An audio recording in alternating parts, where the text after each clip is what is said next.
Good evening. On behalf of LAist, welcome to this virtual Q&A on parent fundraising in the Los Angeles Unified School District.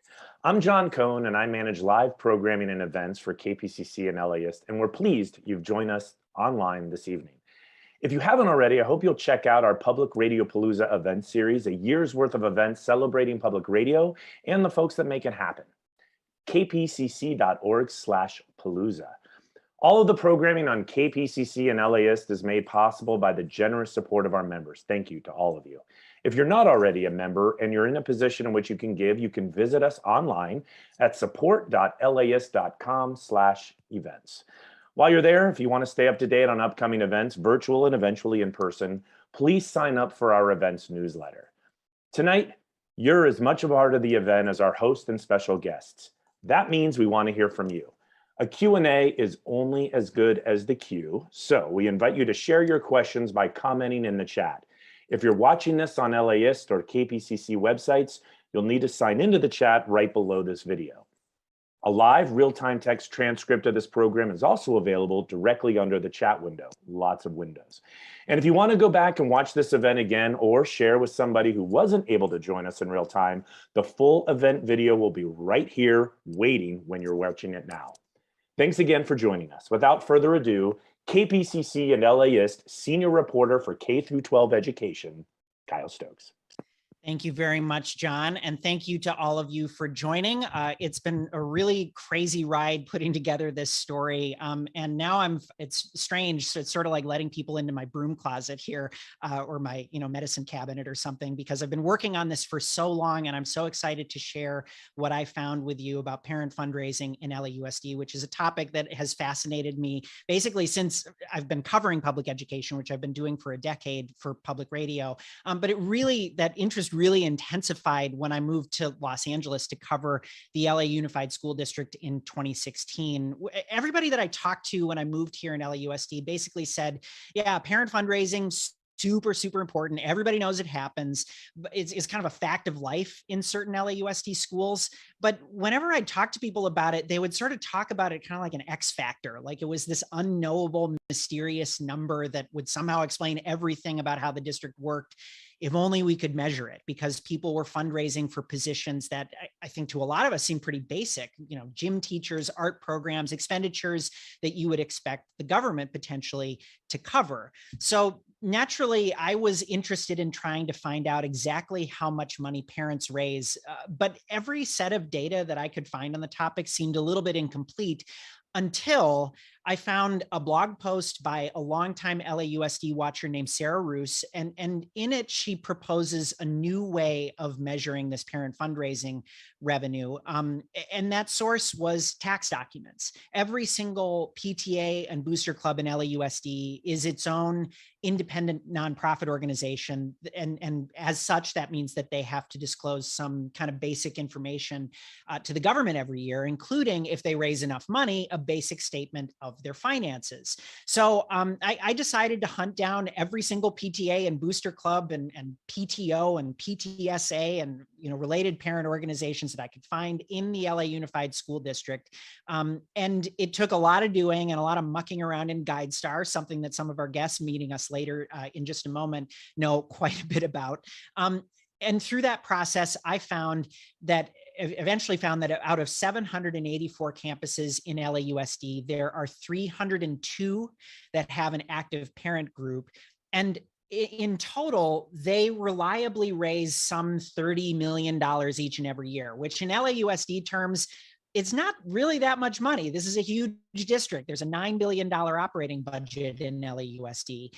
But my view of that number changed when I put the money basically on a map, because you can see how most of that fundraising is clustered in a handful of schools. So let me just, before we get to our guests, let me talk you through some of the top lines of what I found. So in the 2018-19 school year, I found that PTAs and booster clubs in LAUSD raised a total of $36.9 million. But as you can see on the map, a screenshot of, this map it's basically a screenshot of what my colleague Melissa DeMund, a lovely web developer, she created this wonderful search tool where you can look up any school in our database. And that's right now on our website, right now on LAist.com. So if you want to look up a school in particular, that's where you can find it. It's also pinned to the top of my Twitter account at KY Stokes. So as you can see from this map, most of the parent fundraising in LA is concentrated in a relative handful of schools. If you were to rank the schools by their parent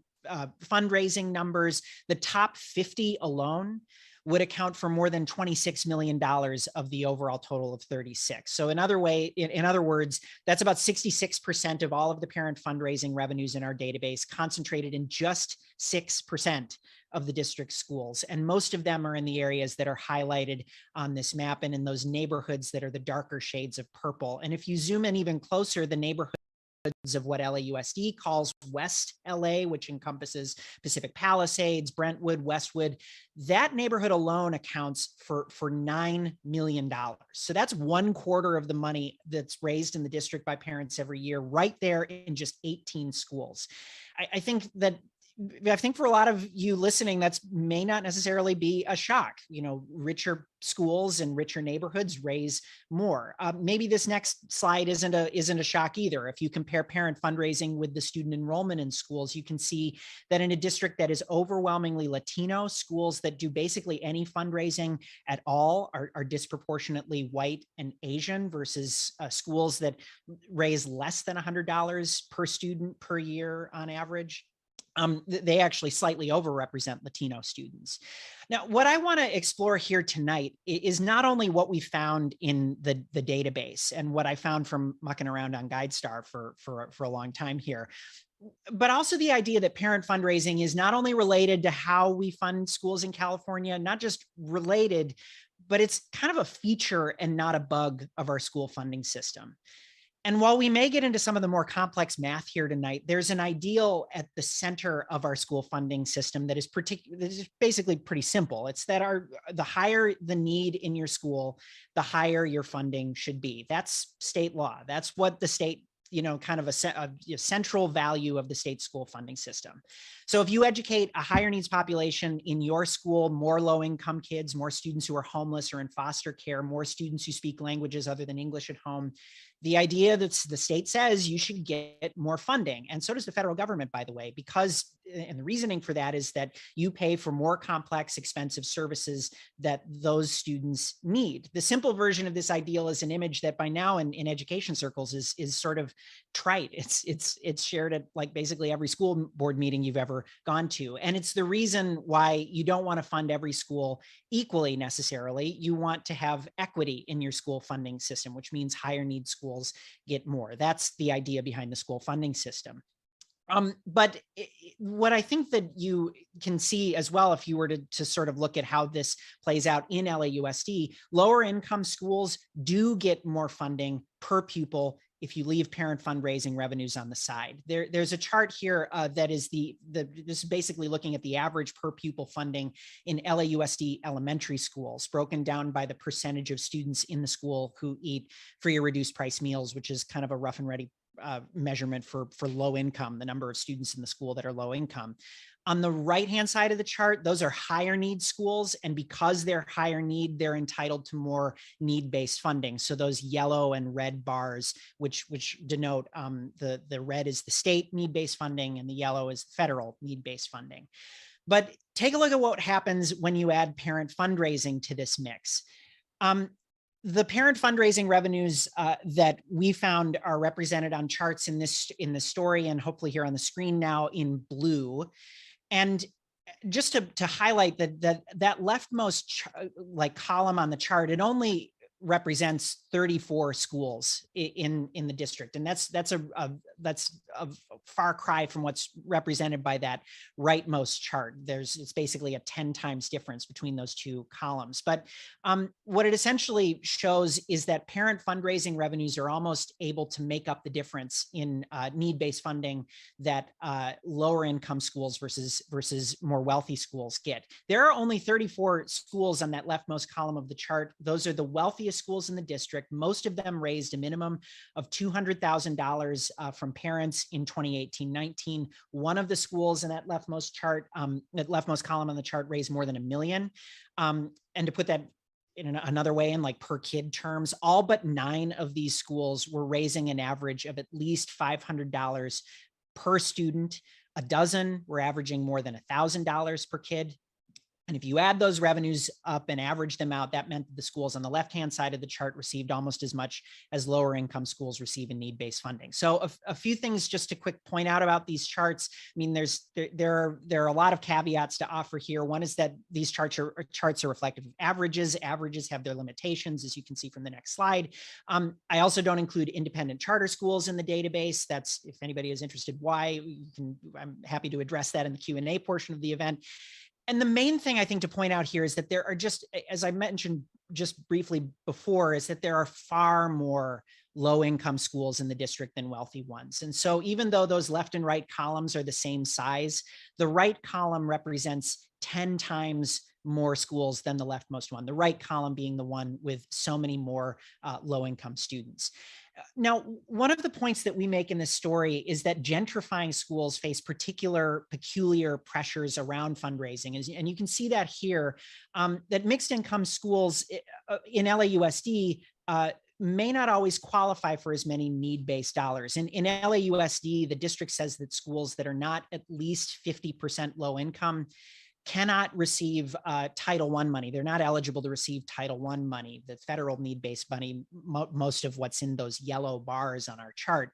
And so that means that when schools gentrify, they lose Title I funding, like the parents at a school that I profiled in the story that hopefully you've read. It's Mitchell-Terrena Elementary in Silver Lake. And if parents at a school that loses Title I funding want to maintain the programs or positions that those dollars once supported, they really feel the need to fundraise. So a big question that I think we want to answer here tonight is why?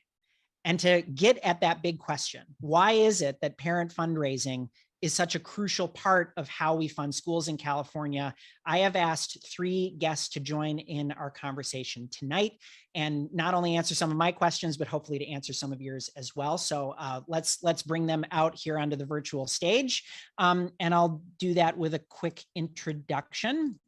So first joining us is Troy Flint, who is the Chief Communications Officer of the California School Boards Association, which advocates for elected school officials in Sacramento. He's also a former spokesperson for the Oakland Unified School District, and you can follow his organization on Twitter at CSBA_now. Also joining me, Sarah Hill, an associate professor at Cal State Fullerton, who is also co-author of several academic articles on equity in public education and who studies parent fundraising in California public schools. And this is a true story. She and I actually met at the bottom of a GuideStar rabbit hole.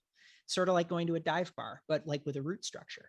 And also joining us is Ashlyn Iko Nelson, who's an associate professor at Indiana University. She studied the role of property taxes in school finance. Among her many interests, she's the co-author of a study on school fundraising nationwide.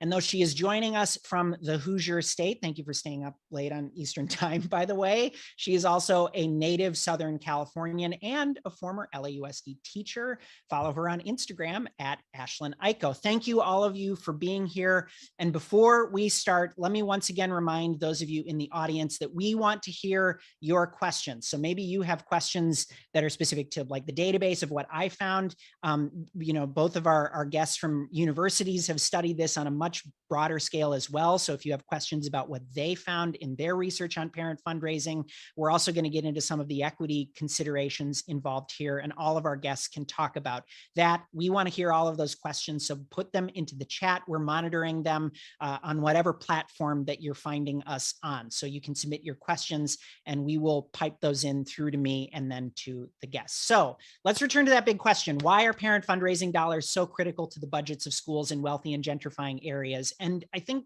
I want to start by mining for some answers in California's history. And for that, I think let's start in the 1970s, everyone's favorite decade, with the Serrano decision. This is this, let's start with Sarah. The Serrano decision, it's a state Supreme Court ruling that kind of arguably set the stage for the funding system that we have now.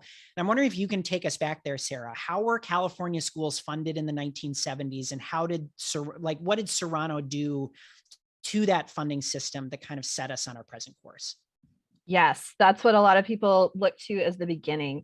So this was a California Supreme Court case in 1971, and the court ruled that it was a violation of equal protection, that school districts in California were spending very different amounts of money per pupil. So at the time, school districts were primarily funded through local property taxes. So whatever property taxes, this is pre-Prop 13, which we're going to get to, but before Prop 13, your school district would set a property tax rate and would raise money. And that meant that how much money the district could raise was based on the local wealth. And in the court ruling, they note two of the districts they cite are Beverly Hills versus Baldwin Park. And they say literally it is not okay that Beverly Hills can spend more than twice as much per student than Baldwin Park. That's a violation of equal protection, that these kids have the right to similar educations. And so the court ruled that the state needed to do something to make spending more equitable between school districts, that you shouldn't have these huge disparities. And actually gave kind of a tight, they said it needs to be pretty tight, pretty equal, tight window. The legislature responded. This is actually important, that the legislature, people don't realize this wasn't an unpopular decision. The legislature said, okay, and they actually got to work, and they did start to change the school financing system in California so that more of the money was coming from the state, and the state was kind of guaranteeing all of the districts sort of an equal foundation, an equal basis. And so the legislature did jump in and start to change things so that the state would be providing enough money to make it more equitable between school districts. Not perfectly, but they definitely moved in that direction. And it wasn't unpopular. The legislature responded. And that then set off, that's a whole other story, but a whole bunch of similar court cases throughout the country. But California did take action and moved in a direction of equity after Serrano. So that was, that lawsuit brought by parents from the poorer school districts was successful. Is it fair to kind of summarize the effect of that, Sarah, as saying that basically the court was trying to say, like, we can't have a completely locally based or have so much basis in local funding. The state essentially needs to redistribute wealth. That's kind of the bottom line. That the state has responsibility here. I think that's important. The state has responsibility here in ensuring equity. Yes, and more of a role. So the state, that's the first step in the state taking on more of a role and more responsibility. They always were giving some money. We don't want to say they weren't involved at all, but they took on more of a role in that distribution and making sure that there was some more fairness, some more equity between school districts. Yeah.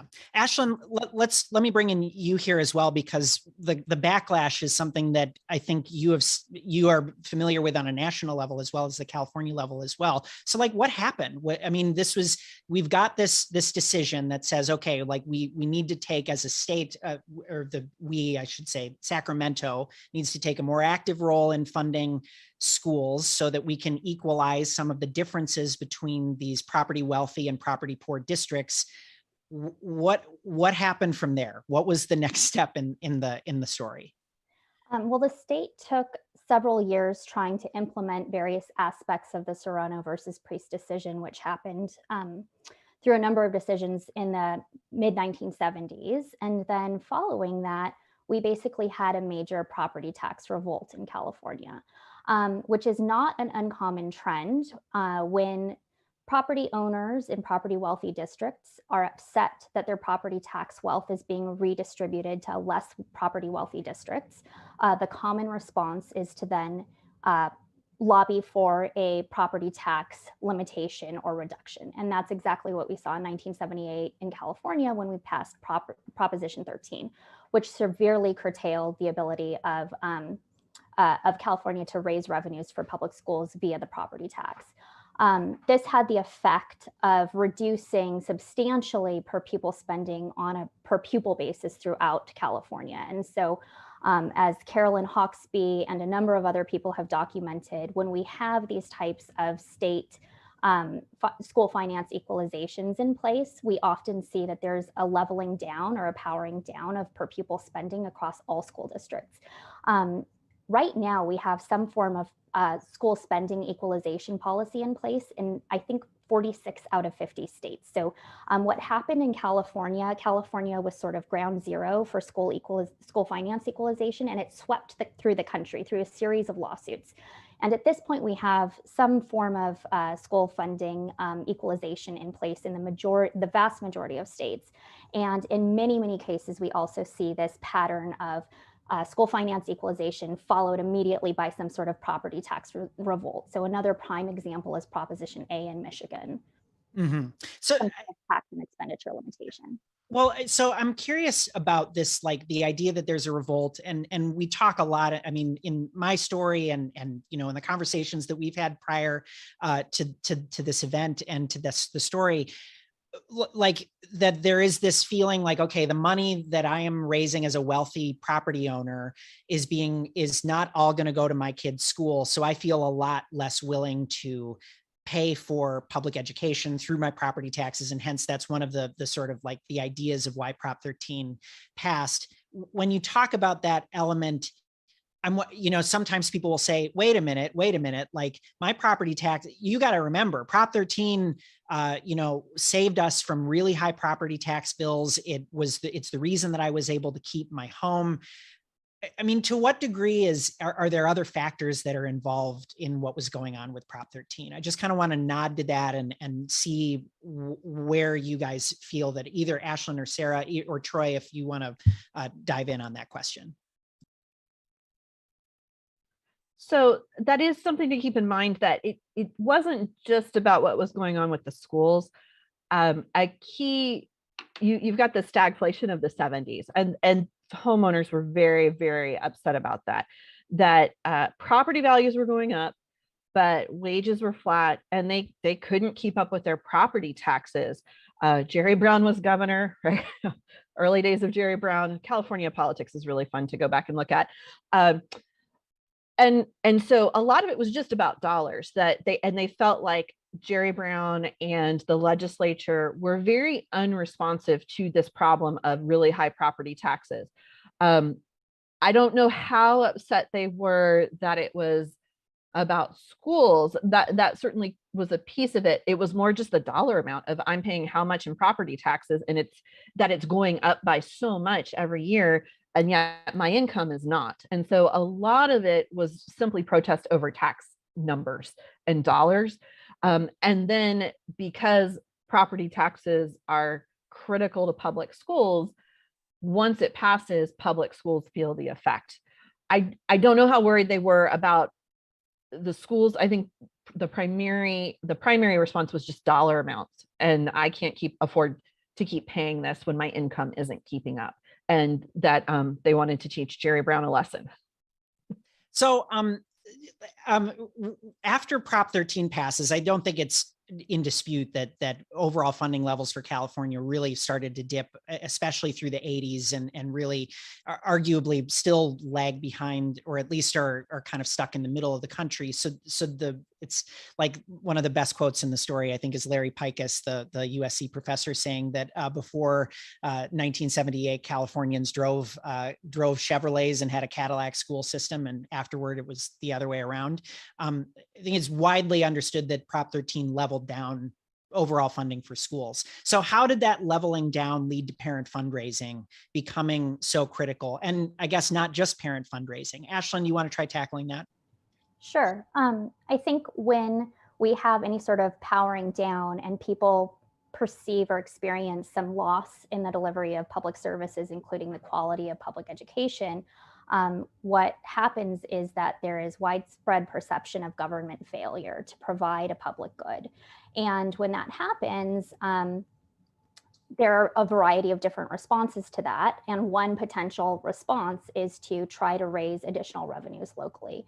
And so I think since this powering down has happened, and we've had all sorts of other things happening since then, like the Great Recession, which reduced state aid contributions by a substantial amount. School districts and individual schools have become increasingly sophisticated around how they might potentially work around these limitations to school finance. And so there have been efforts to increase local own source funding. In the mid-90s, California adopted a parcel tax. And so school districts can now, through a 2/3 majority, adopt a parcel tax to supplement local funding for public schools. And we've seen also, particularly since 2000 or so, a tremendous increase in the number of school supporting nonprofit organizations, including PTAs and and other sorts of nonprofit organizations like education foundations, booster clubs, and things like that. The thing that's important, I think, to remember, though, is that not all school districts are alike, not all have equal capacity. And research studies have shown that school districts that are low wealth and tend to have higher levels of need are substantially less likely to pass a parcel tax. So I did a study with Rekha Balu at MDRC, and we found that the odds of pursuing and passing a parcel tax in California are less than half the odds for a school district that is just 20 percentage points wealthier on average. So wealthier school districts are far more likely to both pursue and pass a parcel tax to increase their levels of local own source funding.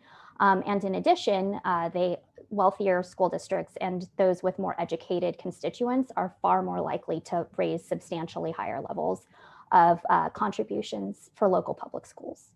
So, I mean, just to sort of close the loop on this story of, like, we leveled down funding following Prop 13, which passed in part because folks said, like, we don't want to have Sacramento take charge of funding. We want to retain some control over our own property tax dollars that we do spend, and also concerns about overtaxation. Funding for schools levels down, but then, you know, wealthy districts essentially, as again, to quote Larry Pikus or paraphrase Larry Pikus, they decided not to pull out of public schools, but to send their kids to school with a check that they write either through a fundraising organization or through a parcel tax. We're okay. We're all caught up, just in case that we lost anybody. So this brings us to sort of like the present day. And I want to acknowledge that we do have some good questions coming in. Keep them coming, please. I will get them to get to those questions in just a second and throw them out to the panel.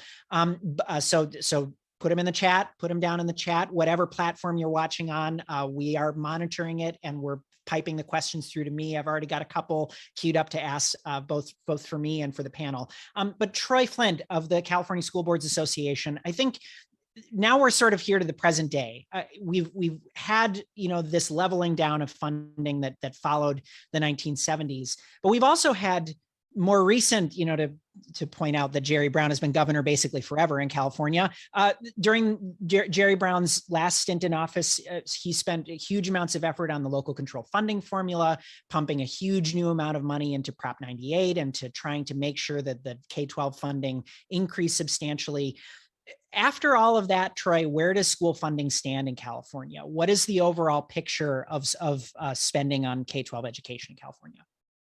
The situation has improved tremendously since Jerry Brown came into office for his second term, and yet it's still rather dismal overall because we started so far behind where we needed to be.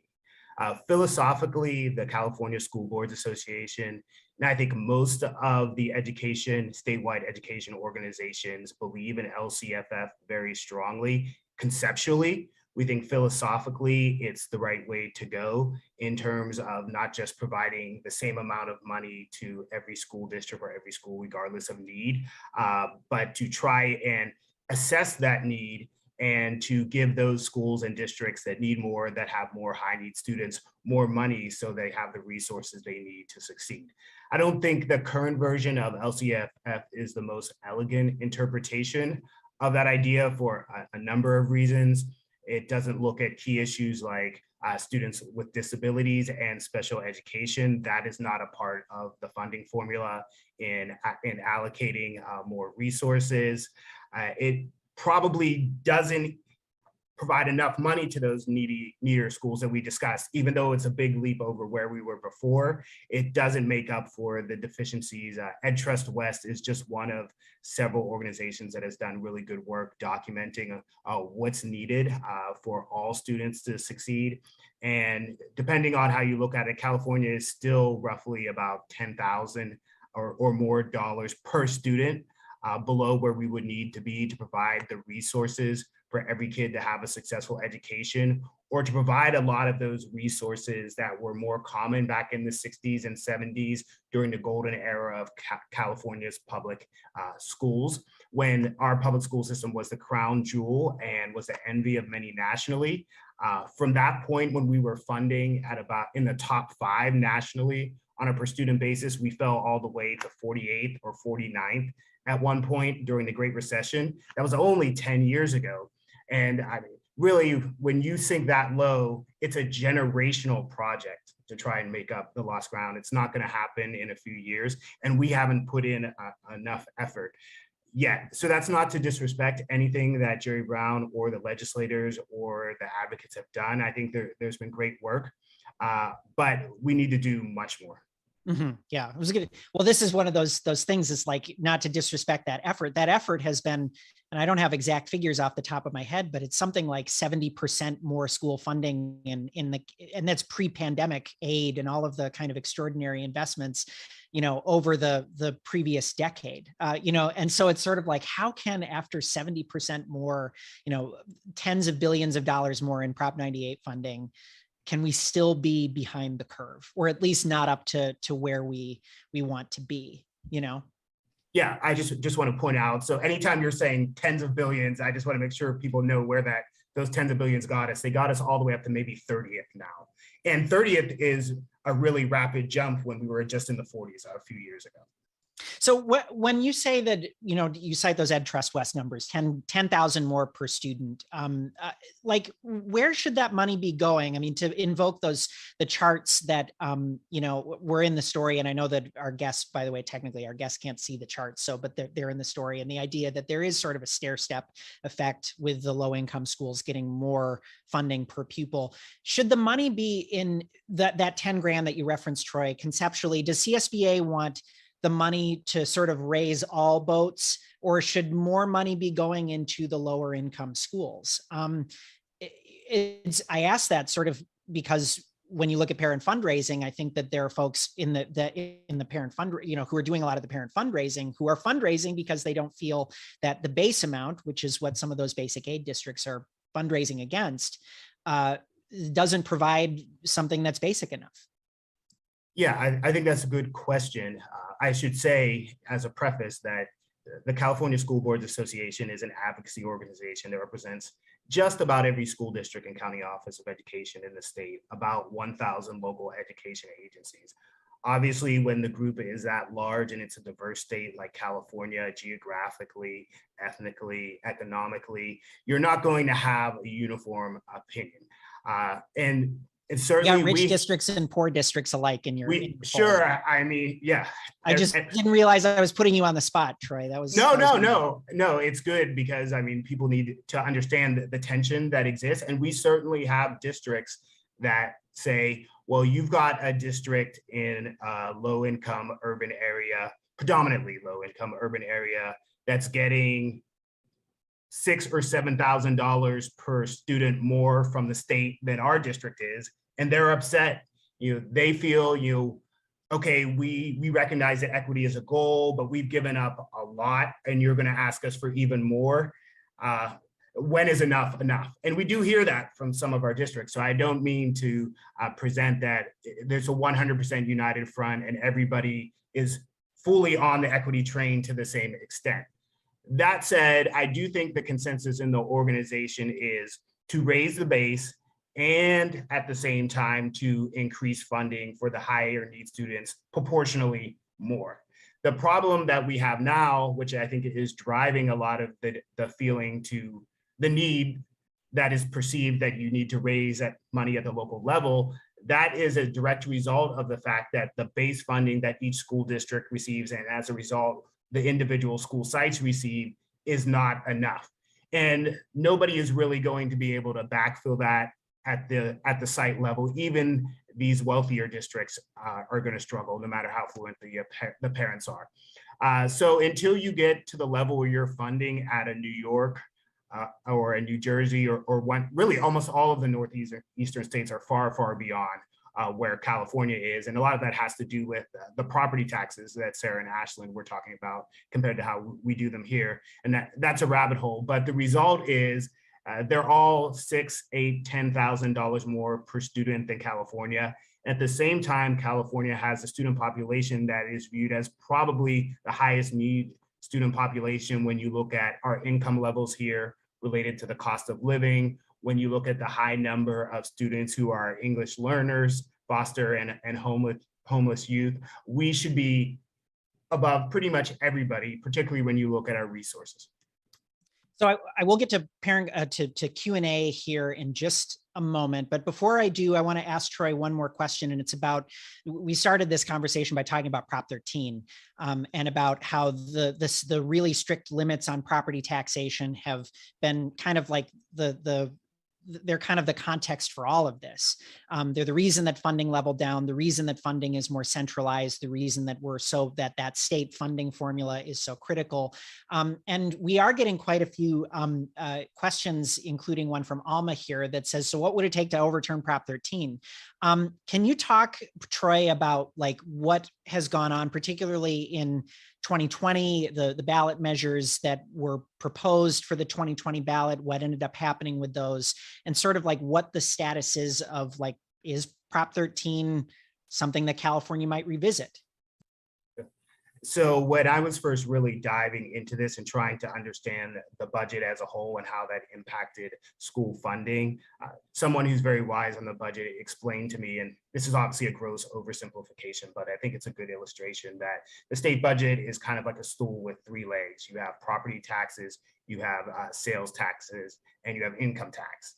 And we weakened one leg substantially with Prop 13, and we're still seeing the impact of that. As far as CSBA as an organization is concerned, we have been very reluctant to take Prop 13 head on, just because it's not our sense that the electorate has been ready for that. And it could it could provoke a backlash at the state level and for our members at a local level who have been relying heavily on these parcel taxes to generate income, or sometimes going with facilities bond measures. It could also jeopardize those. And so we've had to be sensitive to that. When we were exploring our own ballot measure initiative a few years back, we called it the Full and Fair Funding Initiative, which was aiming to raise $15 billion to add to Prop 98.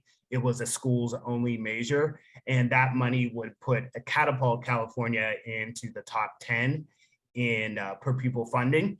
We funded it we proposed funding it primarily through a combination of income taxes on high income owners, over $250,000 for a single individual and over $500,000 for a couple, and for larger corporations or businesses with over $2 million in income. So that was how we proposed to get around it. As most people remember, there was another ballot measure, which was for schools and then also for public services, which was on the ballot, had a pretty narrow defeat, but it did seek to reform Prop 13 to some degree, not totally eliminate it.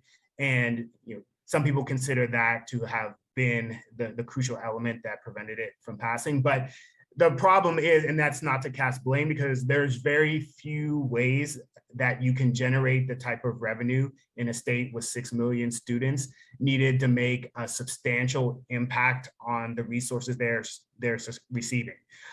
So at some point, you're going to have to generate a lot more revenue. That's not to dismiss accountability at the school level. We can certainly, in some cases, use our money more effectively, be a little bit more research driven in terms of the programs that we're adopting, listen a little better to staff and students and parents at the site level, and let that drive some of the decision making.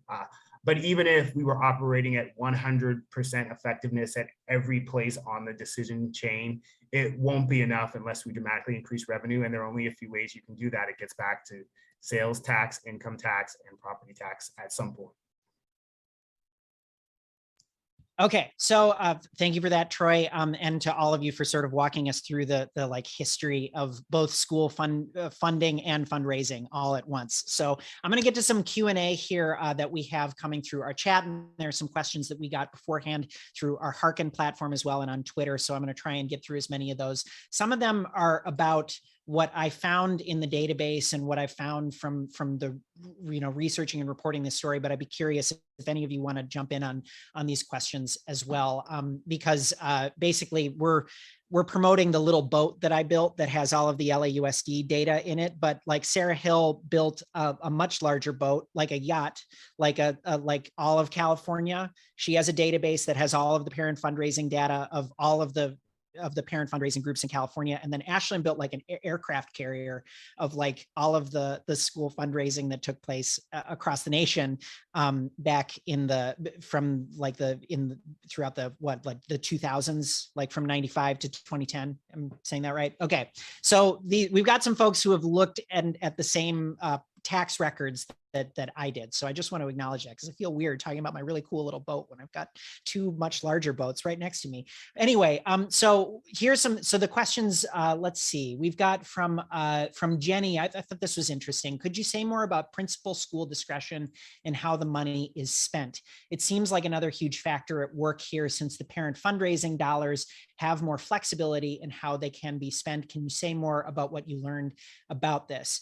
Okay, so I'll start with sort of my observations on this question about principal and school discretion, how the money is spent. There are limits in LAUSD policy on how certain organizations can spend the money that they raise. PTAs are slightly more limited in what they can spend it on. And I believe that's a factor of PTA bylaws as well as district policy and the fact that it's commingled with ASB funds. I think that that's part of it. The idea is that a booster club is more able to spend. So I'm taking on the point about flexibility in that question, is that there are varying degrees of flexibility that parents have in what they spend the money on. The principal, I mean, like it seems like it probably varies school by school, and it probably varies depending on the type. I mean, I think about, parents that are coming in and wielding considerable influence. If you're raising, $500,000 for your school, that means that you probably have a pretty significant say over how that money gets spent and then where. Though I do know that there's some kind of pull that goes on as well. And in addition to that push, like a lot of parents, a common expense in LA fundraising are physical education teachers, because it's a state requirement. It's in state law that you must have a physical education class for elementary students, but the district doesn't provide physical education teachers. And so it's often just the classroom teacher that's handling it, unless parents step up or, an organization steps up. And, generally you hire a nonprofit organization, they come in, they provide an instructor for a physical education class, and that's how you get your gym credits fulfilled.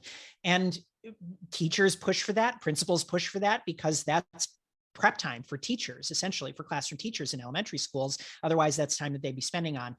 And so it's those sorts of, needs of staff in the schools that sometimes parents or, teachers or a principal would say, this is what the teachers want. Can you fundraise for that? And that's part of the dance too. So it's sort of a push and pull situation. Sarah, Troy, Ashlyn, any other kind of points about this, about like, who's deciding about what this money gets get spent on? Yeah, I have a couple of thoughts. On average, I think nationally, principals tend to have relatively little discretion over their budgets. So the vast majority of their budgets are totally spoken for in terms of teacher and staff salaries and benefits. And that constitutes nearly 90% of a typical school budget. So we're talking about 10 to 11% of discretion that an average principal has nationally. And at an elementary school, it's just like, you get your teachers, you get like office staff, and then maybe you have like a little bit left to play with, but a lot of like your budget is just tied up in basics, right? Yeah, absolutely. And I think there's probably a lot of variability in how much individual school supporting nonprofit organizations coordinate with principals and sort of consider principal preferences when they're fundraising. But one of the big concerns is that when we move away from the public financing of schools and rely increasingly on sort of more private interests, is that we then leave our public schools susceptible to sort of particularistic preferences that have an undue influence on school governance, school structure, school programs, et cetera. And so these nonprofit organizations have often been characterized as fickle patrons of public organizations because they often, because of their gigantic fundraising capacity, have the capability to make major steering decisions in terms of what schools and school districts look like. An extreme example of this that isn't necessarily like a local PTA type organization, but Mark Zuckerberg donated famously $100 million to Newark Public Schools. And people were very concerned, you know, this is a public school district. Why does Mark Zuckerberg get to set policy and priorities in a public agency? And you could see that playing out at a smaller level in local public schools nationally. Mm-hmm. Sarah or Troy, you want to jump in on that in terms of principal discretion, say, over fundraising? I very much agreed with what Ashlyn said. It can vary, and the concern is who has that control. And I don't know of any studies that, this is one of the things that I talked about with my co-authors. How do you operationalize this? I think we're very curious to figure this out, but we haven't figured out how to measure it. It's really who has the power. And I'm a political scientist, so I study power, and I really want to figure this out, but it's something we've had a hard time. It's a big question, just like Ashlyn said, that we really wonder about, but we haven't yet figured out how do we dig down and really measure this and compare it across schools. So it's sort of sitting out there as a great question that has us concerned, and we haven't quite gotten to it yet. Mm-hmm. Oh, go ahead. Yeah, real quickly, I would just say I agree with Sarah and Ashlyn, and I would just add, and at the risk of being one note, that until you increase the overall funding, until you boost the base, really, you're just setting the principal up to a certain extent, because their decisions are going to be questioned because they're never going to have enough money to meet the needs or the desires at the school site, even though they recognize them.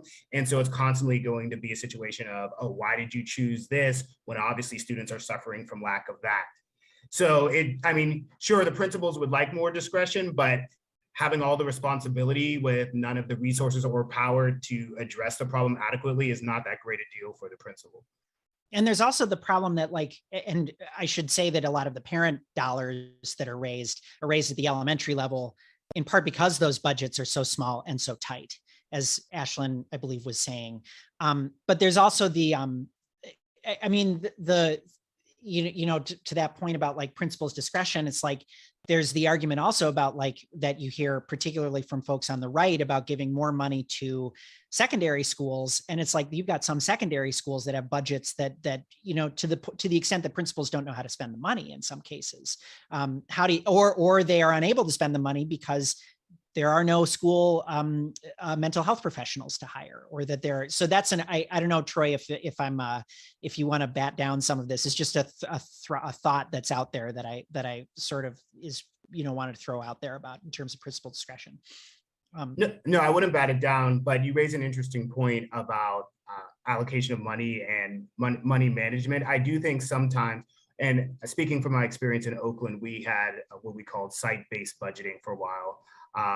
And the idea was basically you allocate more money to the sites, let that increase decision-making power at the site. And that was attractive to a lot of people. And there were, on a national level, people were invested in that philosophically. But again, it becomes a drain, particularly as you saw the transition from 2007, when the economy was still riding high, to when the per pupil funding dropped dramatically, I think approaching 20% at the depth of the Great Recession.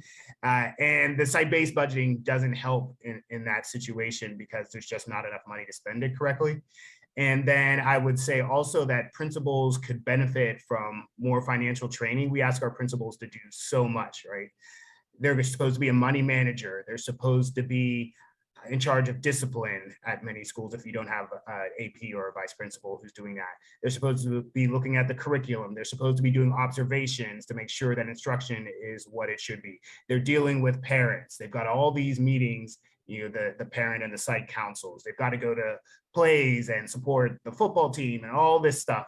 I don't know if anybody can really do this, but we're certainly not providing the support and training in most places to allow the principal to wear all those hats effectively.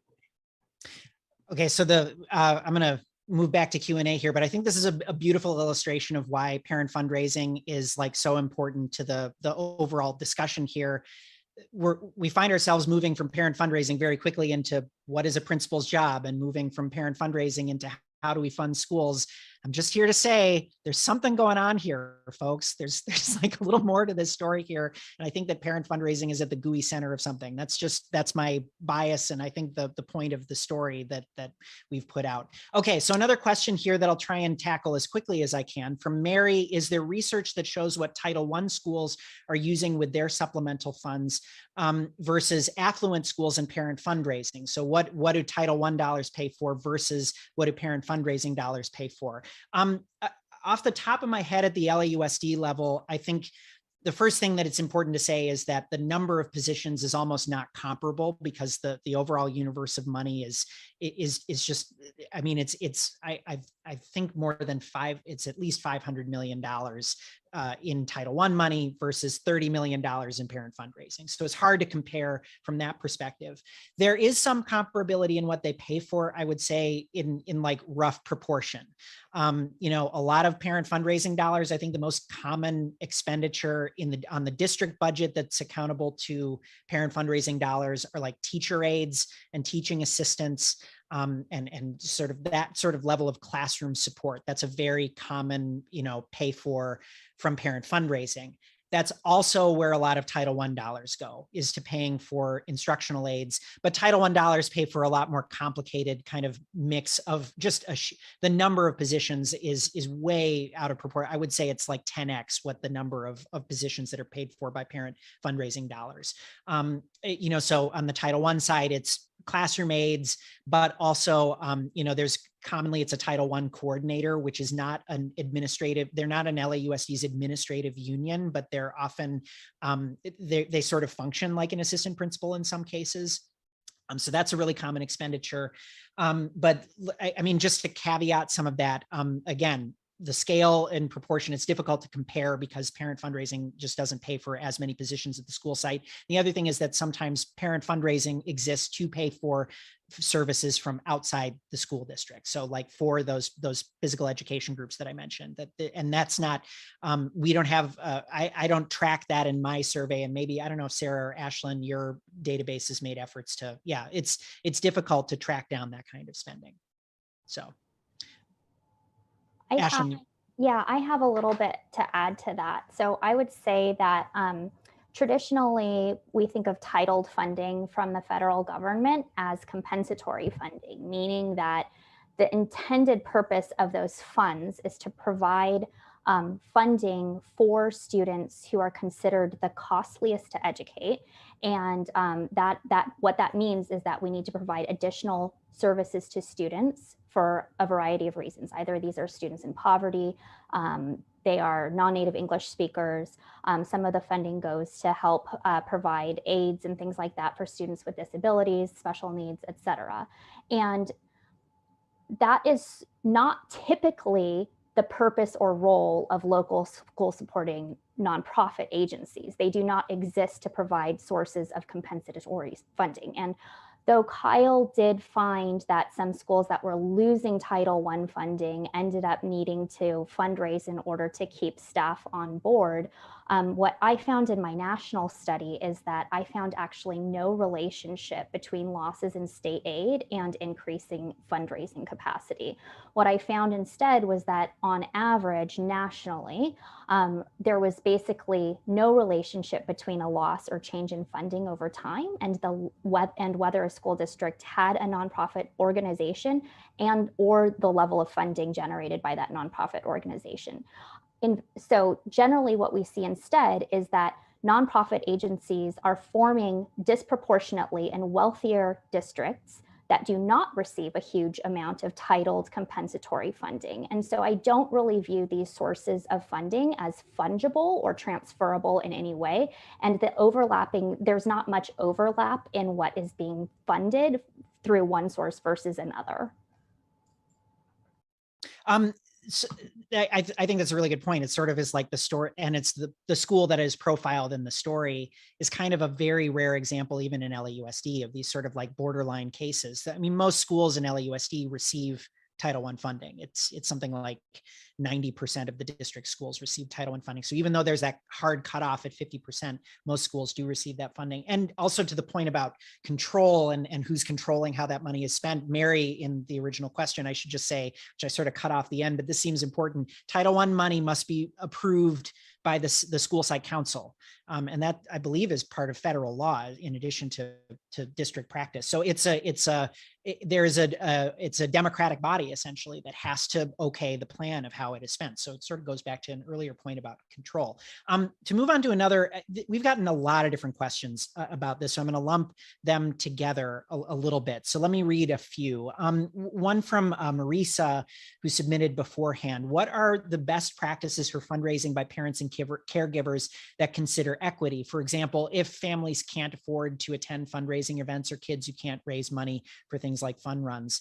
Another similar one, Emily on Twitter saying, is there a good way to give money or needed items to a poor school that doesn't have a PTA or a parent fundraising presence? Does anyone have any sort of thoughts about like, what are the best practices of, I mean, is there a way that we can ad hoc that parents who are hearing this story and thinking like, what about the school that doesn't have a low income school that doesn't have a parent fundraising presence? What can they do for that school? That is a great question. And I'm really curious what the other panelists are going to say. You know, a few things that it might be obvious, but people have made mistakes, like don't have events where children are excluded if their parents can't give. And this unfortunately happens. Sometimes the nonprofit, the local education foundation will host events, and you know there's a donation required to attend for children, or you know there are different ways that you could exclude children. So make sure that children are not excluded if they're not able to give. You might have sliding scales for membership. That you want to think about things like that. Sliding scales for membership. There is something that I think it's in Oregon. There's some revenue sharing that goes on. Within the district, there are the wealthier schools and the lower income schools, and there's revenue sharing that goes on. When the wealthier schools are able to raise more, they share. So if we're serious about this, we could start to think about some of these creative solutions about revenue sharing. You know, just personally, a colleague who knows I do this research said, okay, my PTA just asked me for a big donation. What do I do? And I said, well, I would give an equal donation to a school that you know is not as well off. I would personally, you might think about that. Now, great question. What if they don't have a PTA even? So maybe those are some things we need to think about. How can we think about revenue sharing and be supportive in that way? But yeah, I'm really curious what other panelists have to say, because I've seen these mistakes where kids are excluded and that sort of thing. But I think we can get more creative and get more serious about ways to do this in a better way. Yeah, I'd agree. And I like the Portland example. I think Portland was one of the earlier districts that sort of created that Ed Foundation funding model. And then they've tweaked it over the years in interest of equity. I believe the way their system goes is that if a school site raises more than $10,000, a third of additional monies or something like that go to less fortunate schools, less resource schools. And that's something other districts could look at. I don't know if mandating this is necessarily going to always produce the best results. I think encouragement would be better. The possibility of unintended consequences if you make it a mandate is pretty real. And that's something you're going to have to judge at the individual school district level based on your interactions and your sense of how people would respond. I would also make the pitch that I think energy can be directed towards systemic change at the state level and rallying those parents who have extra money. Yes, please give it to the poorer schools, 100% do that, but also take some of your energy and pressure Sacramento to give above the statutory required minimum for Prop 98. That would help a lot in the short term, and longer term, perhaps participate in an initiative to generate more revenue for public schools. So the foundational level of resources that each school gets is greater and the need is less. Troy, what do you think about, I mean, there's an argument that we let play out in the story, basically between folks that say, on the one hand, like the existence of fundraising as an option kind of short circuits the push for reform, that it short circuit, or I shouldn't say reform, I should say overhaul of whether it's Prop 13 or whether it's additional state funding, whatever the remedy is, an additional revenue source. It short circuits a push for that because it reroutes a lot of the energy from advocating for change into raising money for your school. And then if you were to somehow divert those people hours into something else, maybe it would go into change. The other sort of counter argument is that like parents are going to give anyway. Parents are going to like, and also there's sort of a basic rights and freedom question there. I mean, like, this is my kid, this is my school. I have ownership over what happens in this school. My involvement is important and should be valued. And even if my involvement involves money, that's my right as a parent. And also it's a good thing. So why should we problematize it? Do you think where do you fall on that debate? Like, do you think that having fundraising as an outlet short circuits bigger changes, or that fundraising is just something that has to exist no matter what? So my bias as an individual on almost any issue, education or otherwise, is concentrate on the systemic critique more than the individual actions. And I understand that people want to make sure that their kid has the best, that their kid has what they need to succeed. And it's natural for them to want to provide that if they think it's lacking. And so it can be counterproductive, I think, I don't want to use the word demonize, that's over dramatic, but to be overly critical on that point. And that's why I think it's important to look at what we can do at the state level. And as far as the impact of making people feel victimized or overly criticized for just supporting their child, I think one thing to note is that for a lot of the more affluent parents, they're not benchmarking against the public school, the next neighborhood over, although they may be. They're benchmarking against private schools a lot of the time. And that's sort of the decision that you're making. And you don't want to push people into a private school situation. Not that we let that determine everything we do, but we have to be realistic. That's a choice a lot of people are making, even more so now because of what's happened during COVID. You have a certain segment of the parent population that's very frustrated and is looking for options, outside the public school system. And so we're kind of at a precarious time.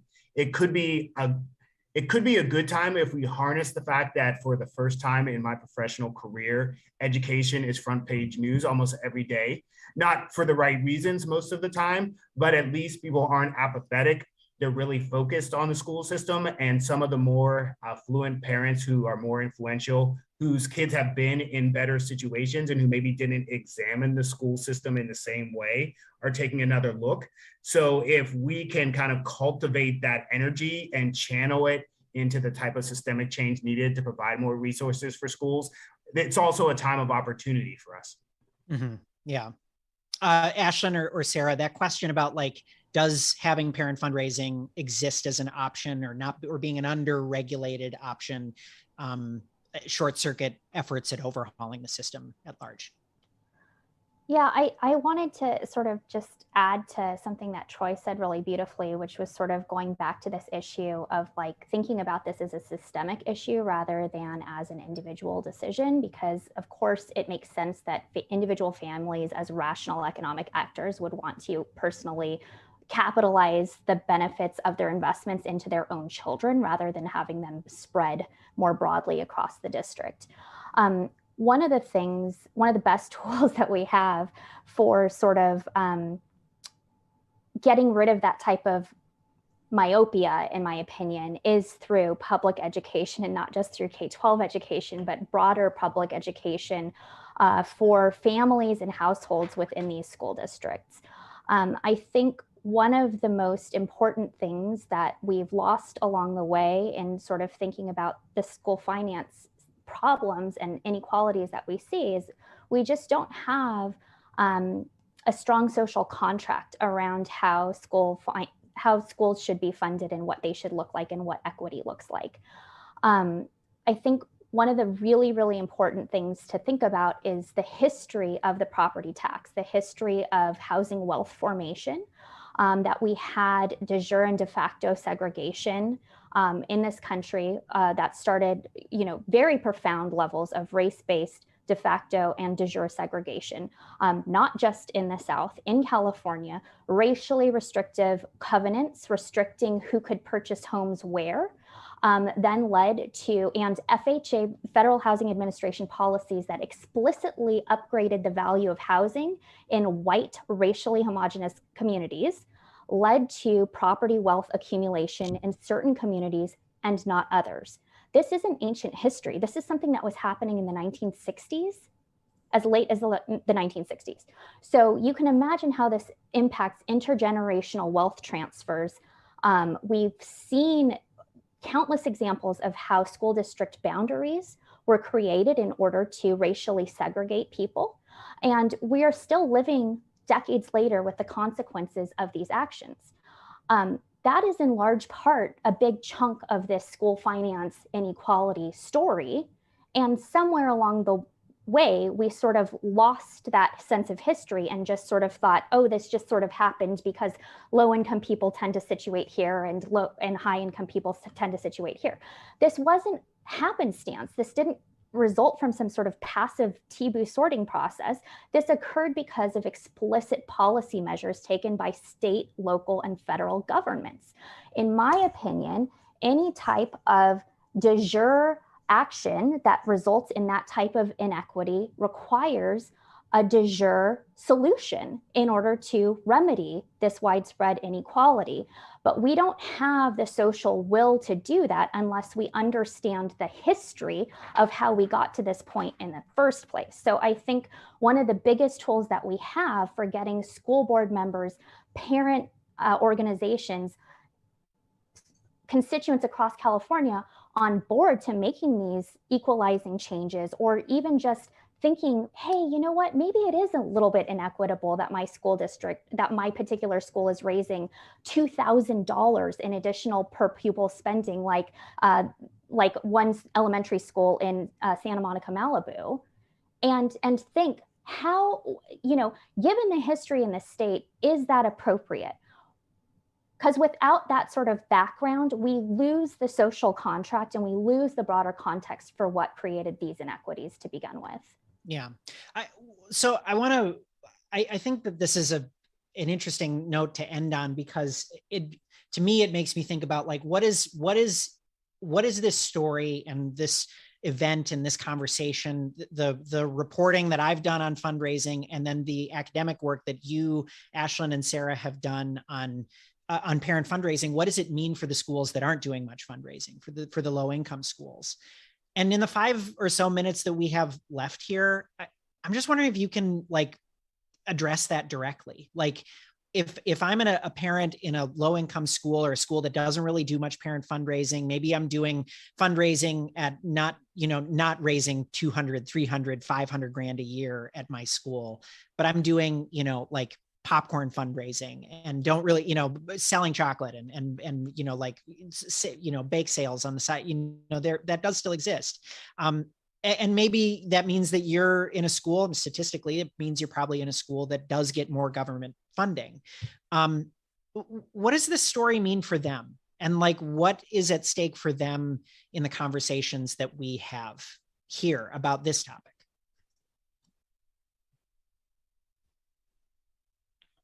That's a deep question.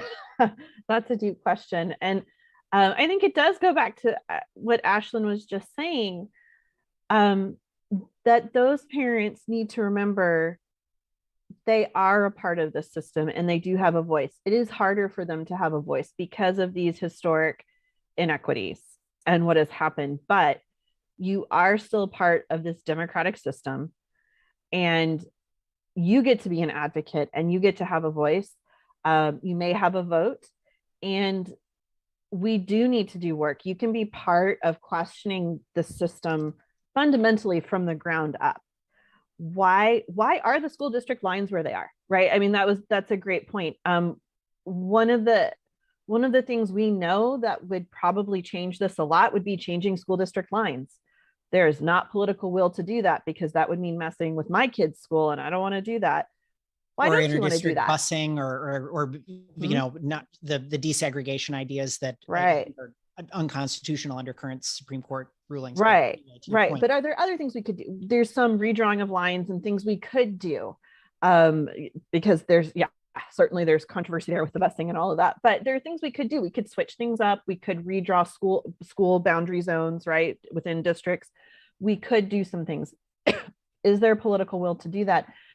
And you get to have a voice in this system and advocate for change. You get to talk with parents from other schools. And I think this is why this research is important. I know that I individually am not going to change this, but hopefully by putting this out there, by having these conversations, we're starting to get people thinking about, why do we do it this way? What could we change? What could I do in my district? Where do I have power? Where can I have a say? And that's where it starts. And these parents are part of the system, and you can have a say. It's hard and it's difficult. This is an uphill battle in California, but you are part of the system, and you can have a voice in it. So I'd start there, is have a voice where you can, because it matters. I think that's a great point, and something we touched on briefly, but maybe could have emphasized even more, is beyond the financial resources, there's the resource of time and opportunity. I mean, it's just, we had, when I was in Oakland, and I know this is not unique to Oakland, there were many sites that didn't have active PTAs or really active school site councils. So sometimes it's just a question of governance and being effective at community engagement and getting people involved. And it's not that parents don't want to be involved. Sometimes it's they don't exactly know how to be involved, or the process seems intimidating, or they're working 2 jobs and it's just, they just can't do it with all their other commitments. So that's why, as much as we encourage involvement at the school site level, I think we have to try and take more of that burden off of the parent and make fundraising less of a necessity. I always flash back to every year we have what's called a legislative action day. Most of the lobbying and advocacy groups in Sacramento do. We go to the Capitol, we set up a tent outside and hand out flyers, or maybe do a demonstration and arrange for our members to meet with the legislators. And so I was standing at the tent outside, and there are always tourists there at the Capitol when the weather is nice. And someone from another country, I'm sorry, I can't remember which country, came up to me and they're like, "What are you doing here?" And we just went, "Oh, we're raising money," or not raising money, we're advocating for more money for public schools. And they were like completely perplexed. They're like, "Oh, why would you be doing this? Is like a weird thing to be doing, that you're begging for money for schools." But that's the reality, in the richest nation in the history of the world, and that shouldn't be the case. It's your fault for showing up at Finland Day on the Yeah, right. at the California State Capitol. I just want to close with a quick anecdote. The reason that I'm so interested in parent fundraising is that it actually goes back to my time prior to being in Los Angeles, a boss in a previous job in Seattle, who sent her kid to a very wealthy elementary school, had one of these high fundraising PTAs. She didn't make as much money as the other parents in the school, and she was giving money to the PTA. She gave basically what she could, but she couldn't give what the PTA was asking for. So she showed up to the gala, and I've not fact checked this, but this is the apocryphal story that lodged in my head, whether it's true or not. And sort of, she showed up at the gala, and they gave her a hot dog instead of like the like catered chicken dinner or whatever. And they thought it was hilarious because she couldn't give she couldn't afford the like overall donation. And I'm just thinking that, like, there's the equity issues in this. There are many layers to it, and it's how does this affect overall school funding is obviously a central question in the story. But I'm thinking a lot about how these stories play out within schools, because I look at the database and I have no data to prove that there are hot dogs being given out instead of chicken dinners at the galas and the fundraising events. But you do see schools that ask for a lot more money than their ask at the annual, that they put on their website as their annual ask is not what's in our database, is the average amount of money that's raised. And it sort of makes me think about, like, well, what about the kids at even those high fundraising schools, at schools that are asking for $1,000? Why is their average only $600 per kid? So it makes me think about those issues too. And this is it's a strange note to end on, but it's a reminder that this is so part of our system, and we should be continuing to talk about it. That's my hope anyway. And lucky for me, I've got one of these to, lead the conversations, and really great guests to help me do it and to have these conversations with. So everyone watching, let me be the first to thank, and won't you join me in thanking as well, Troy Flint, Ashlyn Iko Nelson, Sarah Hill, who are joining us here tonight to talk about parent fundraising. I will continue to talk about it. And I know that there's Sarah Hill just got a paper published about this as well, that just arrived at her house the other day. And so, like, this is a conversation that will hopefully continue both in our academic circles and on LAist and on KPCC.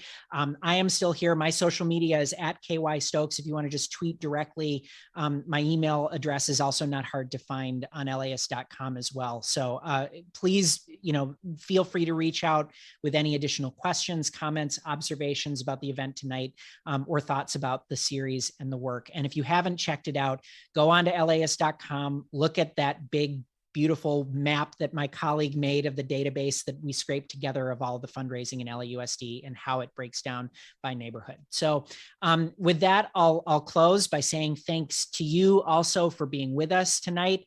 And thank you for being with us and spending your Wednesday night with us. Have a good night.